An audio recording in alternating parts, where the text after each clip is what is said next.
કેમ છો બધા? વેલકમ છે. આજે કોઈ બોરિંગ લેસન નથી, કોઈ ટેક્સ્ટબુક નથી. ટેન્શન મત લો, જીમી સર હે ના? ચલો આજે આપણે બધા ભેગા મળીને એક મસ્ત મજાની બજારની ટૂર પર નીકળીએ. તો રેડી થઈ જાઓ? ટૂર શરૂ કરીએ એ પહેલાં એક સેકન્ડ.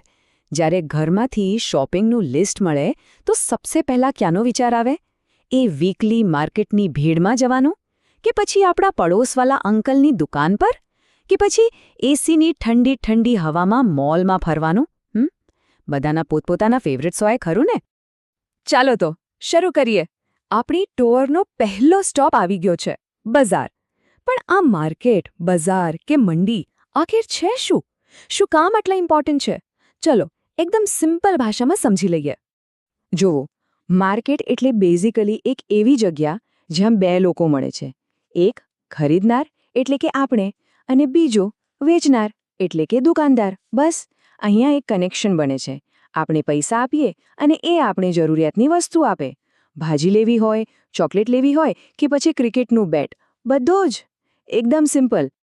ચાલો ભાઈ, હવે આવીએ આપણી ટૂરના સબસે એક્સાઇટિંગ, સબસે ધમાકેદાર સ્ટોપ પર, વીકલી માર્કેટ, જેને આપણે હાટ પણ કહીએ છીએ. અહીંયાનો માહોલ જ અલગ હોય છે. ભીડ, બૂમબાબૂમ અને બાર્ગેનિંગ કરવાની તો અલગ જ મજા છે. પણ એક સવાલ, અહીંયા બધું આટલું સસ્તું કેમ હોય છે? ક્યાંથી આવે છે આ બધા ડિસ્કાઉન્ટ્સ? જો, રીઝન એકદમ સિમ્પલ છે. અહીંયા દુકાનો પરમનન્ટ નથી હોતી. એટલે દુકાનદારને કોઈ રેન્ટ નથી ભરવાનું, કોઈ મોટું ઇલેક્ટ્રિસિટી બિલ પણ નથી અને ગવર્મેન્ટ ફીસ પણ નથી. આ બધા ખર્ચા બચી જાય એટલે વેચનાર આપણા માટે પ્રાઇઝ ઓછો રાખી શકે છે. Simple maths. અને હા, એક બીજી મજાની વાત. એક જ ટી-શર્ટ તમને 10 અલગ અલગ જગ્યાએ જોવા મળશે. આનાથી શું થાય ખબર છે? આનાથી થાય કોમ્પિટિશન. હવે જ્યારે બધા એક જ વસ્તુ વેચી રહ્યા હોય તો ગ્રાહકને પોતાના તરફ ખેંચવા માટે પ્રાઇસ ઓછો કરવો જ પડે. અને એનો સીધો ફાયદો કોને થાય? આપણને. અને અહીંયા જ આવે છે જિમ્મી સરની પ્રો ટિપ. બાર્ગેનિંગ કરવી એ આપણો જન્મસિદ્ધ અધિકાર છે. ખાસ કરીને વીકલી માર્કેટમાં. થોડી હિંમત કરીને બસ પૂછવાનું, અંકલ થોડું ઓછું કરો ને. ટેન્શન નહીં લેવાનો, એ ઓછું કરી જ દેશે. ટ્રાય તો કરજો. ઓકે, વીકલી માર્કેટની એ ભમાલ પછી હવે આવીએ એક શાંત અને ઓળખીતી જગ્યા પર, ઘરની નજીક, આપણા પડોશવાળા ફ્રેન્ડલી દુકાનદાર અંકલ. આ દુકાનનો સૌથી મોટો ફાયદો શું છે?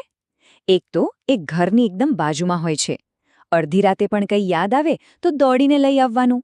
બીજું, એ આખો દિવસ ખુલ્લી રહે છે. અને સૌથી મહત્વનું, દુકાનદાર અંકલ આપને નામથી ઓળખે છે. એ સંબંધ જ અલગ છે. અને આ ઓળખાણના કારણે જ એક સુપર સ્પેશિયલ સિસ્ટમ ચાલે છે, ખતા સિસ્ટમ, એટલે કે ઉધારી. કદાચ પાકેટ ભૂલી ગયા હોય તો અંકલ ટેન્શન નહીં લે. એ કહેશે, બેટા લઈ જા, પૈસા પછી આપી દેજે. આ જે વિશ્વાસ છે એ બીજા કોઈ મોટા માર્કેટ કે મોલમાં નથી મળતો. બરાબર ને? ચલો, હવે સમય આવ્યો છે એક જબરદસ્ત મુકાબલાનો, ધ ગ્રેટ શોપિંગ શોડાઉન.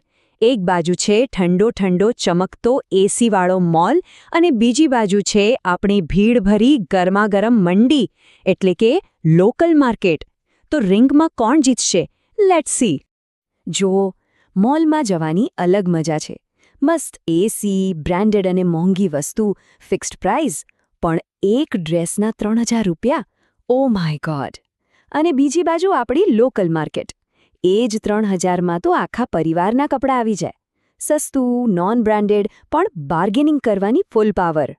ચોઇસ પોતપોતાની છે બોસ. ચલો, હવે એક મોટું સિક્રેટ ખોલવાનો ટાઈમ આવી ગયો છે. ક્યારે વિચાર્યું છે કે આપણી દુકાનમાં જે ચિપ્સનું પેકેટ મળે છે એ આવે છે ક્યાંથી? શું એ સીધું ફેક્ટરીમાંથી આપણા અંકલની દુકાને આવી જાય છે? ના બોસ, એના પાછળ એક આખી ચેઇન છે. તો સમજો આખી વાત. જો, ફેક્ટરી, જેને આપણે પ્રોડ્યુસર કહીએ, એ ચિપ્સ બનાવે છે ફક્ત 6 રૂપિયામાં. ત્યાંથી હોલસેલર એટલે કે જથ્થાબંધ વેપારી લાખો પેકેટ ખરીદીને દુકાનદારને 8 રૂપિયામાં વેચે છે. પછી આવે છે રિટેલર, એટલે કે આપણા પડોશવાલા અંકલ, જે એ જ પેકેટ આપણને 10 રૂપિયામાં આપે છે. અને છેલ્લે આવીએ આપણે, કન્ઝ્યુમર, જે આરામથી ચિપ્સની મજા માણીએ છે. જોયું? દરેક સ્ટેપ પર થોડું થોડું પ્રોફિટ એડ થયો. તો આ આખી ચેઇનમાં રિટેલર કોણ છે? એકદમ સિમ્પલ. જે વેપારી સીધો જ ગ્રાહકને એટલે કે આપણે સામાન વેચે છે એ છે રિટેલર. આપણા પડોશવાળા દુકાનદાર, એ ભાજીવાળો, બધા જ રિટેલર છે. એ લોકો એ છેલ્લા વ્યક્તિ છે જે આપણા સુધી વસ્તુ પહોંચાડે છે. તો આજે આપણે આખા બજારની ટૂર કરી લીધી. મજા આવી ને? પણ હવે જાતા જાતા એક સવાલ છે, જરા વિચારજો.